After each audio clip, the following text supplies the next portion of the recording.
26? It is 26.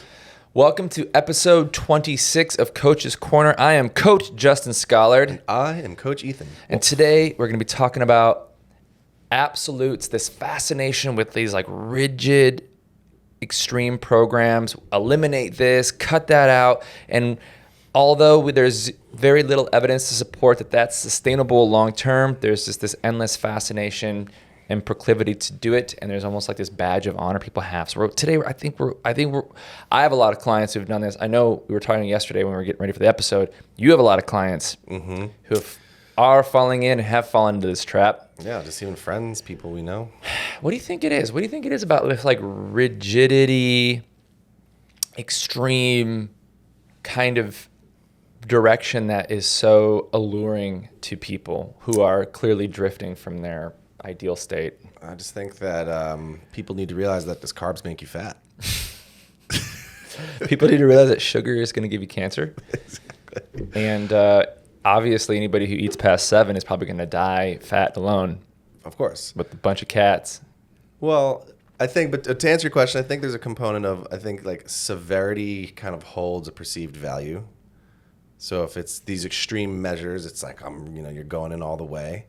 And also, I think like the black and white approach it's less about thinking and more just this hard line in the sand, and you're either on one side or the other. Yeah. And so if there's a hard rule, like you can't eat carbs, you don't have to think about how many carbs you're eating or when, basically that. Yeah, you're right. And I think that's what it is. It's just like, it's just this is this box, and if I'm in the box, it's all good. And even if it's difficult and it's hard to do, like I'm suffering because I don't eat carbs or I'm hungry or whatever it might be. Because the reality is like it will get you results. And I think that's the problem is that like if you do that, you're like the guy you were talking about yesterday, like he has these like 6-week, like basically like cut everything you enjoy out of your life out challenges, and it works and you'll lose a bunch of weight. But then like I think there's a reason why 95% of people gain all their weight back over like a 2 or 3 year period. Yeah. Right. And to give context, the reason we're talking about this is because of this very common orbit that I think both hear when working with people is that carbs make you fat. Mm-hmm. And this is why I made the joke in the beginning. Carbohydrates make you fat, and so sugar's toxic. The elimination of carbohydrate or the reduction of the carbohydrates in your diet is the key to fat loss. Mm-hmm. Kind of this like very absolute broad stroke thing that's going to make all of the difference. And it's just shocking sometimes how often you hear it. There's this common belief out there that it's carbs. Everything it's carbs are the devil. And it's almost like this, like they identify so strongly with this mantra, like what you're saying, like, I know what I need to do. Like, I know what I need to do. I just got to cut out carbs and do an hour of cardio every day. That's it. That's all. You're right. You got me. I know what I need to do. It's like, no, that's actually the reason why you've stepped in that same pile of shit over and over and over again is because that's what you think you need to do. And it does work. You will get a result. You may lose 20 pounds by sheer like effort and pain and struggle. But then like after a couple of months of it, you stop. Because it's not realistic, and then you gain your weight back, and you go, you know what? I know what I need to do. I've slipped up. Got me. You got me. And it's like, no, dude. Like this is like people pattern. They're like, man, if I look at a croissant, I get fat, and it's just like, well, I mean, yeah. Let me ask you this: can carbs make you fat? Sure. Yeah. Oh. Well, okay. So explain that then. If cutting carbs isn't the answer, how can carbs make you fat then? I don't get it. Because carbs are poison. Everyone knows that. Because carbs raise your insulin, your blood sugar levels, obviously. That's right. Blood sugar spike. I was hoping you would say that. Ethan, it spikes your blood pressure. We've already had episodes on this, and that's obviously going to put you in a calorie surplus regardless of how many calories you've eaten. So that's why you need to get a blood glucose monitor. Yeah, that's why everyone needs to get a blood glucose monitor so they can avoid these pesky insulin spikes by not eating carbohydrates. And then guess what? Just magically the world would be a better place. So I think it's important to understand. I think we should take a step back here. Let's do it. And we should give everyone just a real quick 101 lesson on calories in and calories out. So calories are food is energy. Food is all comprised of calories, and calories are energy. We all agree with that? Yes. Stored body fat is also energy. Yeah. So too. the reason that your body is storing extra energy in the form of body fat from the calories you're consuming, it stands to reason that you're probably eating more than your body can metabolize. Yes, right. We have the metabolic or physiological adaptation, the gift of being able to store like imagine this. Need, right? Imagine this. Let's say you had a car idling all day, just a combustion powered engine, gas powered car, just sitting there idling all day. Let's just say, I'm just making this number up. Let's just say every minute that car idles, it burns through 3 ounces of gasoline, just to idle, right? Okay. But so theoretically, if you had a tube and you were pouring 3 ounces of gasoline per hour into the gas tank as the car is idling, theoretically the inflow would match the outflow and it could idle indefinitely forever. Yeah. But let's say you started pumping 4 or 5 ounces per minute of gasoline into a car that can only burn through 3 per minute. Eventually that gas tank would get full. Right. And eventually the gas will start spilling out of the gas faucet thing, right? Yeah. So in a very, very simplistic way of looking at it, that's how our bodies are working. So we're going through our day and we're burning up a certain amount of energy, and then we replenish those energy stores. But if on average we're eating more, even if it's just slightly more, eventually our coffers become full and it starts to spill over into body fat. Yeah. And that's what's happening. And so carbohydrates taste delicious, and it's very easy to kind of go into a trance when you're eating them and just plow through a sleeve of Oreos. The Oreo of itself isn't healthy or unhealthy. It's just the portion and the quantity of it makes it so. Right.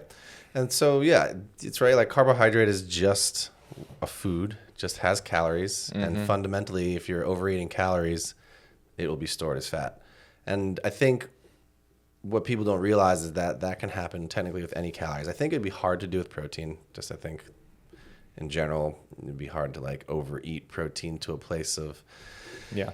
I think it's, it's fundamentally, but yes. But if you did overeat protein, you would still get fat. Now, you would still get fat. It'd be much harder to do, but regardless, it doesn't matter which one of the macros, the protein, fat, or carbohydrate. It's if you eat too many calories, it's going to be stored as fat. That's just a simple truth. So it doesn't really matter. Too is carbs are just easy to spot.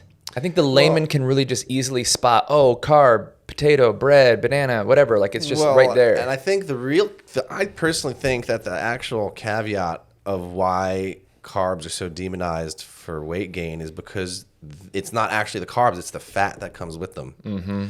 Like if you like to make plain rice and you no doubt you can eat a giant bowl of rice. I mean, rice is delicious. I really love rice. But if it's just plain rice with no sauce on it or nothing, it's pretty high volume for the amount of carbohydrate that goes with it. It's pretty low cal fundamentally. Like I understand it is pure, like white rice is just pure carbohydrate. Like eat 2 cups of rice, it's 280 calories or whatever. Yeah, but it's it's a fair amount of volume. You're full. But it's like, how often do you eat a plain piece of toast without any butter on it?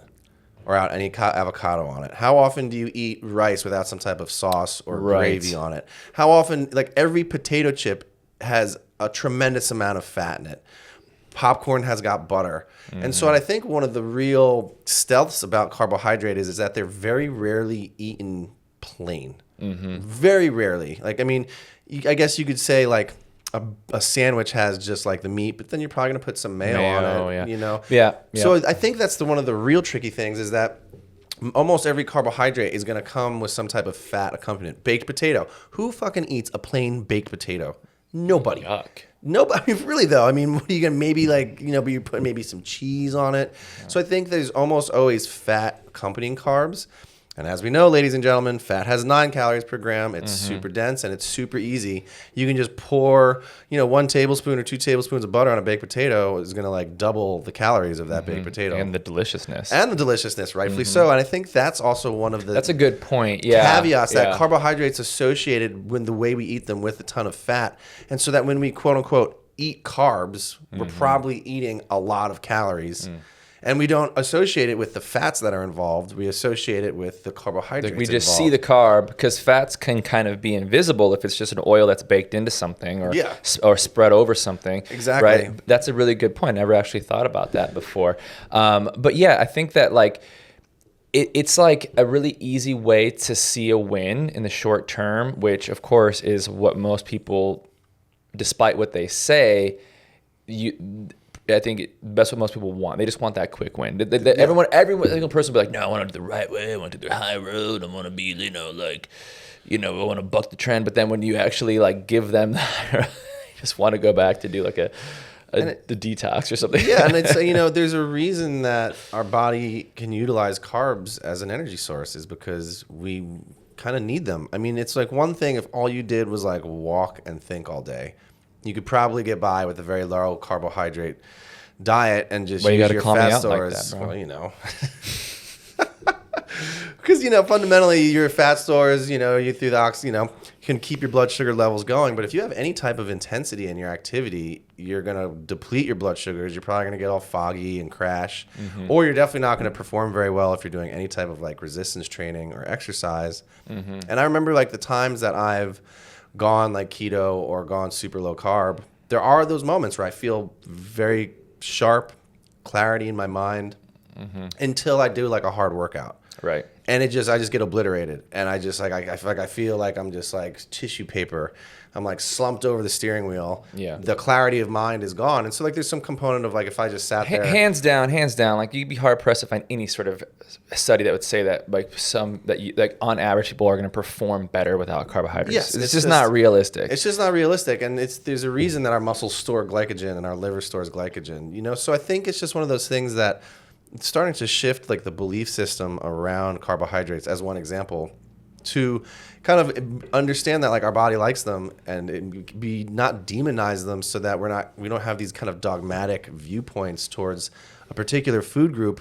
Because if we can understand that like our body likes carbohydrates and it actually is intended for certain activity and can be beneficial for certain activities, then we might start to participate with them in a way that would make sense in the bigger picture. Yeah, and it's just like the average consumer is going to be attracted to more of like a populist, dogmatic type of program or coach who just says, no, carbs are bad, don't eat after 6 and do an hour of fasted cardio. Boom, boom, boom. 1, 2, 3. Because it's just appealing to this narrative that people already have in their mind that like there's got to be this silver bullet. What's the thing that I'm missing? And it's like there is no silver bullet. There's 1,000 BBs.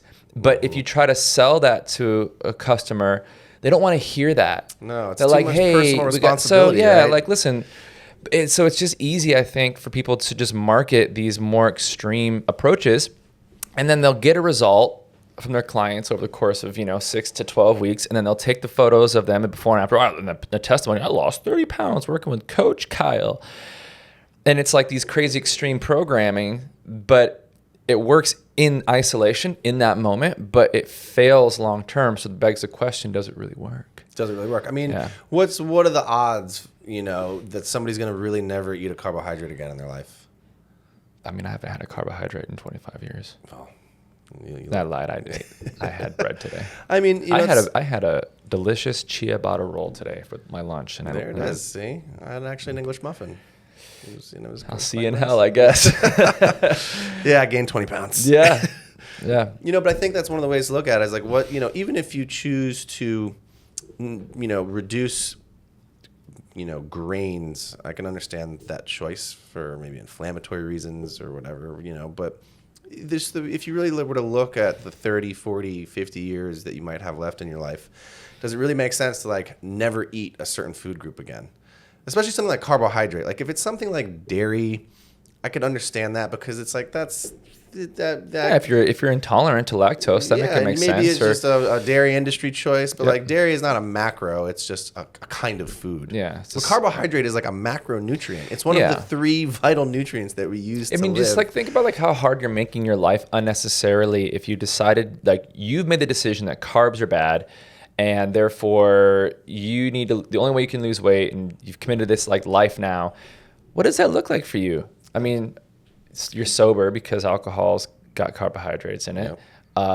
you basically just never get to enjoy any sort of like dessert or delicious or artisanal bread or anything like that. Fruit out of the picture. Get that fucking fruit out of here. No berries for you. It's just like, it's just so unnecessary to lose weight. Because if I think we just have to take a step back and like understand what the intention and what the goal is. And if the person's was most people, because I think 40% of Americans are like morbidly obese at this point. So most of us want to lose weight. So it's just easy to just want to cut out an entire macronutrient, entire food group. But like, I can't tell you how many phone calls I'm on with people who do that. And every single one of them, they're like, yeah, I lost 20 pounds. And then my follow-up question is always, well, then what happened? Oh, I gained it all back.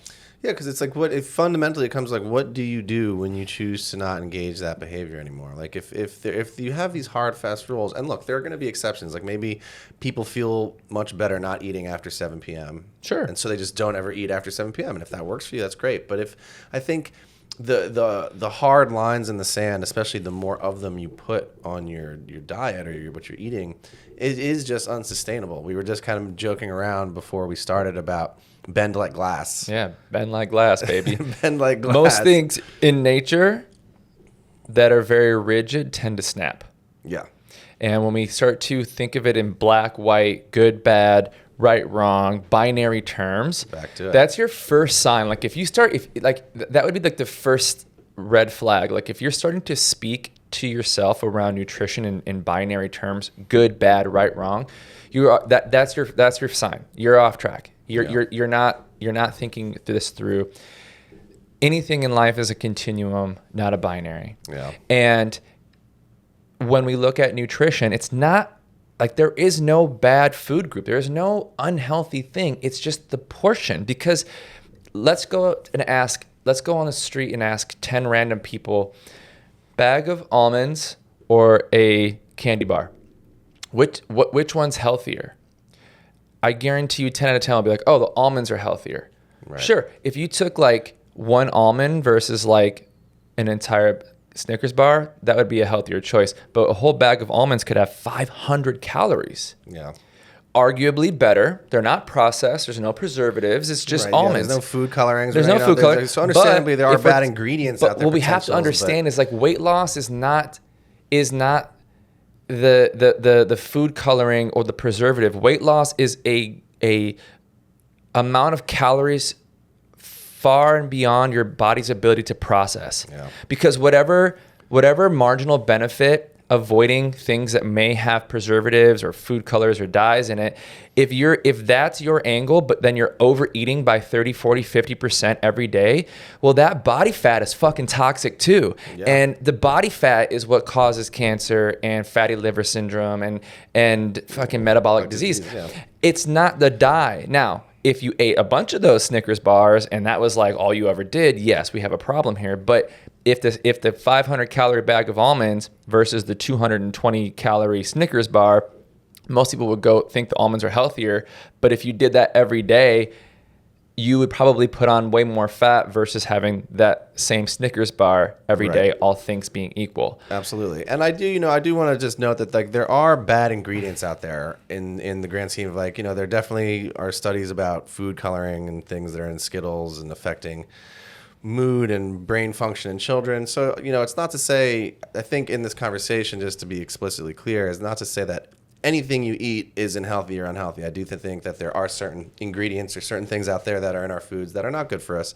But in terms of weight loss and the risks that come with body compositions moving in the wrong direction, it is this calories in, calories out conversation. And to Justin's point, I think that like the negative ingredients that might be in something like a Snickers bar, if you're still taking care of your body composition and not being obese or fat, is probably going to be less of a risk than somebody who is eating olive oil and almonds but is putting on pounds and pounds and pounds over time and eventually becomes 50, 60 pounds overweight. So to kind of swing in those directions. And so it's interesting because as you were saying, like the non-black and white, non-binary, component of things. I think that is why people lean into it. It's just so simple. It's just there is no thinking. The choice is made for them. Yes, there's no real, like, the personal responsibility is to just like live in this absolute, which is kind of easy. It's like a light switch. It's either on or it's off, and it might be that you're hungry every night when you go to bed if you don't eat, after 7 or something, but it's like that's,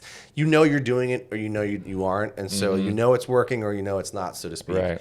But to like kind of give the freedom of choice almost makes things more complicated and really puts the personal responsibility. The burden of choice. Yes, the burden of choice. It's like the personal responsibility is there, and you actually have to pay attention. And I think that is not shiny, and I think it's also even more challenging sometimes because.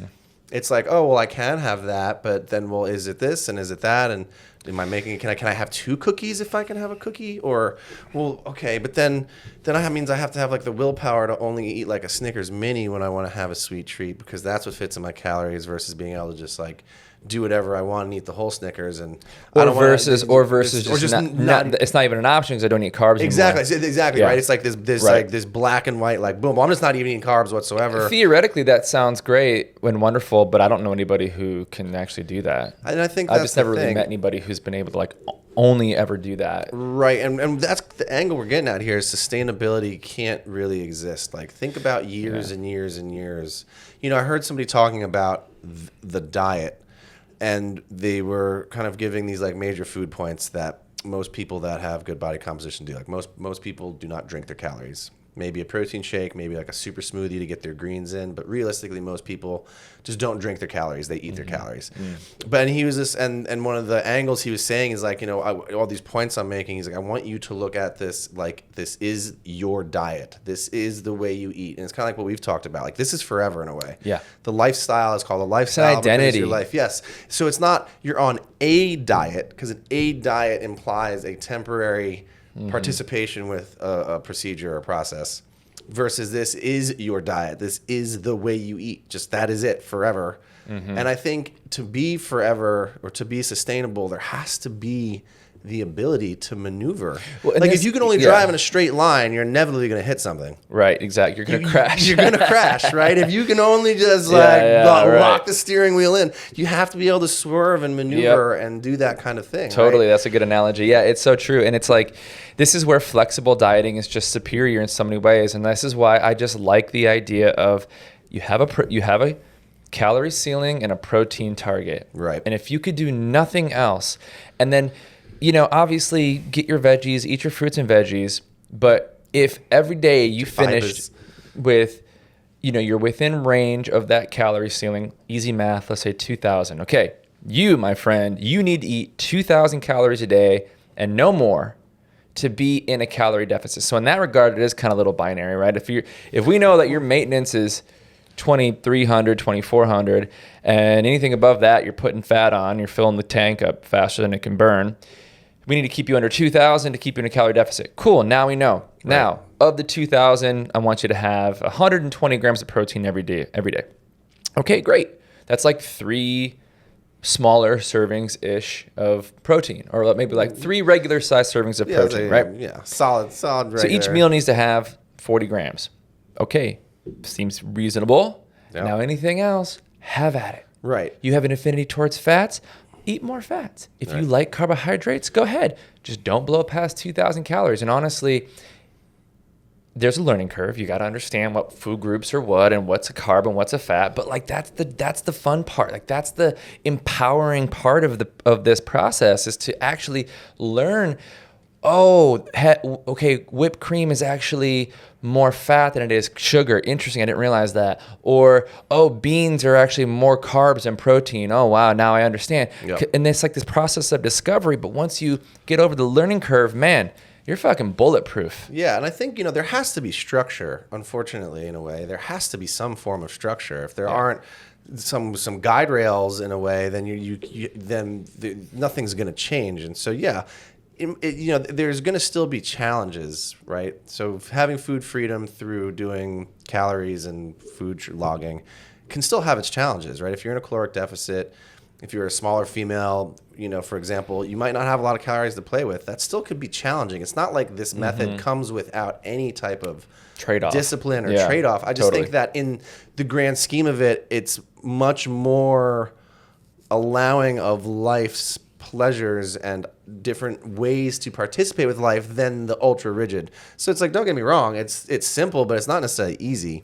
And, right. It's like you're gonna still have to challenge yourself. It's not like we're touting like, oh, once you count your calories, you can just do whatever the fuck you want, and life's grand, and you can go and have a drink and eat your dessert too, and nothing's bad's gonna ever happen. It's like no. It's like you can have a drink and you can have some dessert, right? But you got to still make it work. It you allows dance you the dance. Yeah, it allows you the freedom to do that, but it all has to stay within reason. Like you can't just go balls to the wall and eat and drink until you're blue in the face, because obviously the point is to stay under a calorie ceiling. So what that might look like for you then is, let's just say we have the 2,000 calories. We know we have date night tonight. We know we're going to share a bottle of wine. We know we're going to want to get a dessert afterwards. Okay, great. So then I'm going to have a real small breakfast. I'm going to have a pretty lean lunch, just maybe like a starch, a veggie, and a protein. And I'm going to save 1,300 calories for dinner, because guess what, folks?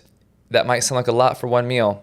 It goes by easy. like that, especially a half bottle of wine, 600 calories or 300 calories, half desserts, another probably 200 calories. So now you're at 600, and then your meal's going to be at least another 600. Yeah, absolutely. So right there, you're at 12. So it's like you have to take the extra step to just think through your day a little bit. We don't need perfection, but that's the secret, is to just, okay, I'm at 2,000 calories. Tanya was at 1,350 for 6 months. She pulled off 16 pounds of body fat. Yeah, but it was hard for her. 1,350 is low, and I honor that smaller individuals, male, female, zebra, it doesn't matter to me, but that smaller people with smaller caloric needs are going to have more. Zebras are people too, Ethan. Yes, that's right. Even with their stripes.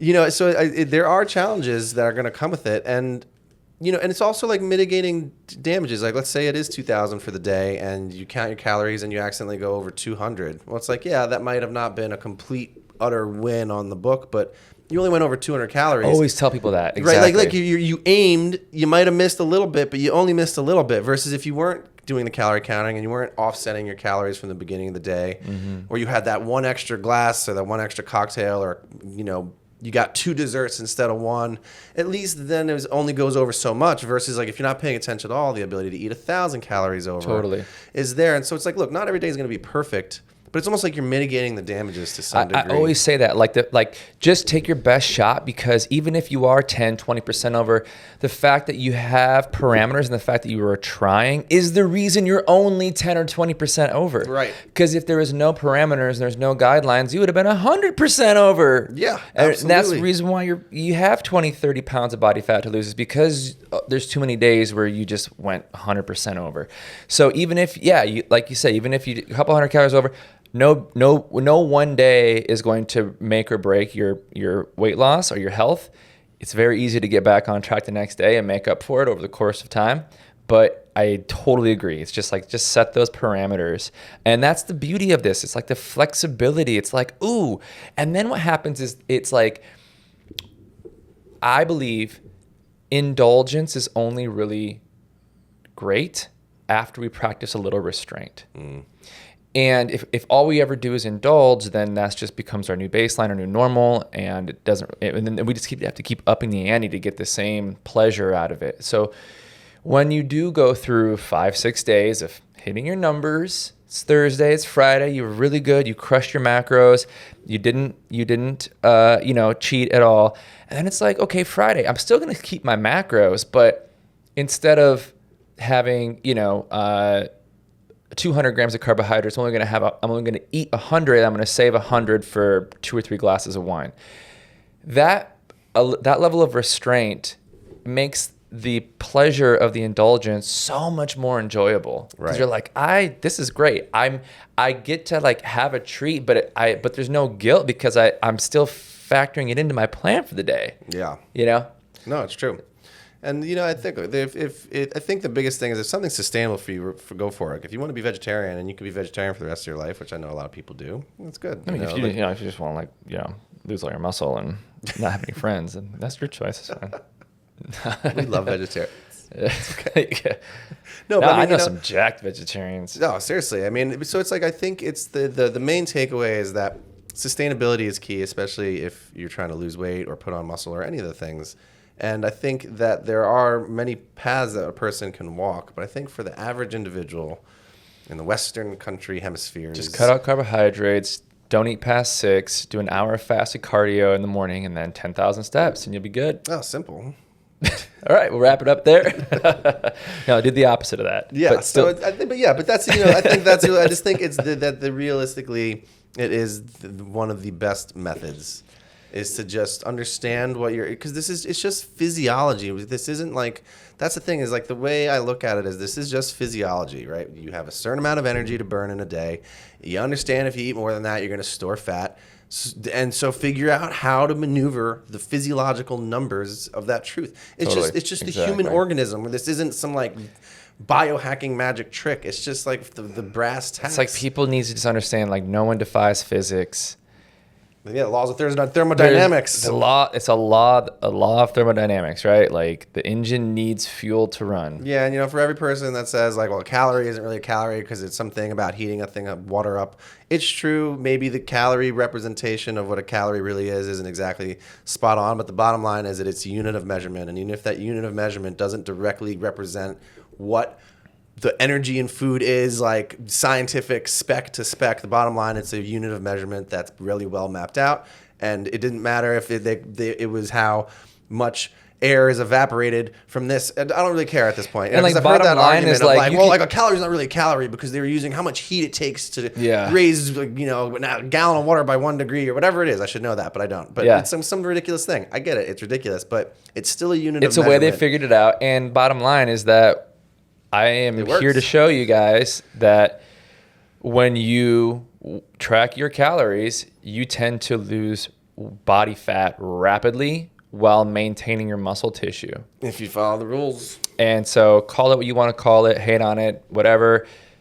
You're arguing against yourself. You can hate it all you want, and you can stay stuck, or you can get with the program and, at least give it a shot and just do the hour of cardio in the morning before you eat and cut out your carbs and don't eat past 6. No, I'm kidding. But literally, it's so simple. It's just figure out that calorie ceiling for you, depending on your goal.